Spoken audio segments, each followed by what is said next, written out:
আসসালামু আলাইকুম, আশা করি সবাই ভালো আছেন। Welcome back to my channel Rupa's cooking world. আজকে আমি আপনাদেরকে নরম তুলতুলে সফট একটা কেক তৈরি করে দেখাবো, মুখে দিলে মিলিয়ে যাবে।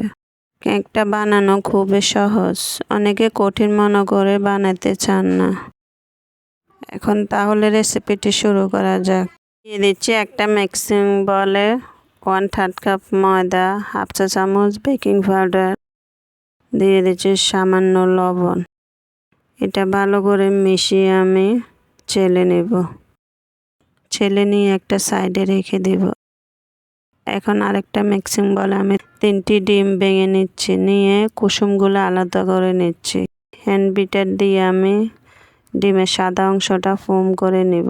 ফোম হয়ে আসলে আমি অল্প অল্প করে হাফ কাপ চিনি মিশিয়ে নিব। চিনিটা আপনারা যার যার স্বাদ মতো দিবেন।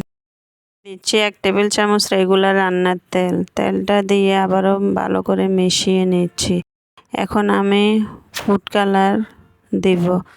আমি অল্প অল্প করে ফুড কালার দিয়ে মিশিয়ে নেব। দেখে বুঝতে পারছেন আমি 2বারে ফুড কালারটা মিশিয়েছি।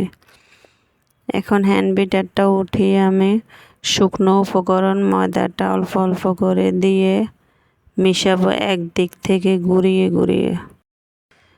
এই মিশানোর মধ্যে আমি 2 টেবিল চামচ লিকুইড দুধ দিচ্ছি। দুধটা দিয়ে আবারও ঘুরিয়ে ঘুরিয়ে মিশিয়ে নিচ্ছি। ব্যাটারটা আমার রেডি হয়ে গেছে, দেখে বুঝতে পারছেন।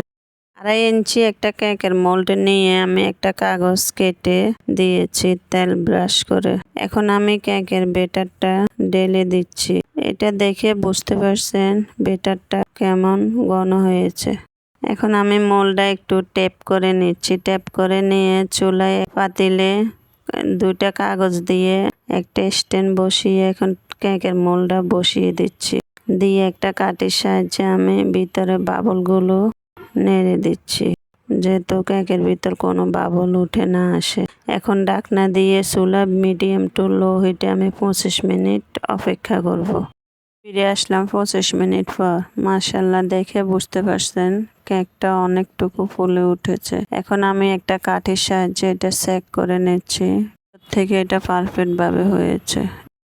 এখন আমি এটা নামিয়ে আপনাদেরকে পরিবেশন করে দেখাচ্ছি। একটা আপনারা গায়ে হলুদের, জন্মদিনের, বার্থডে আপনারা পরিবেশন করতে পারেন। কেকটা আমি কেটে দেখাচ্ছি এটা ভিতর থেকে কতটা পারফেক্ট ভাবে হয়েছে।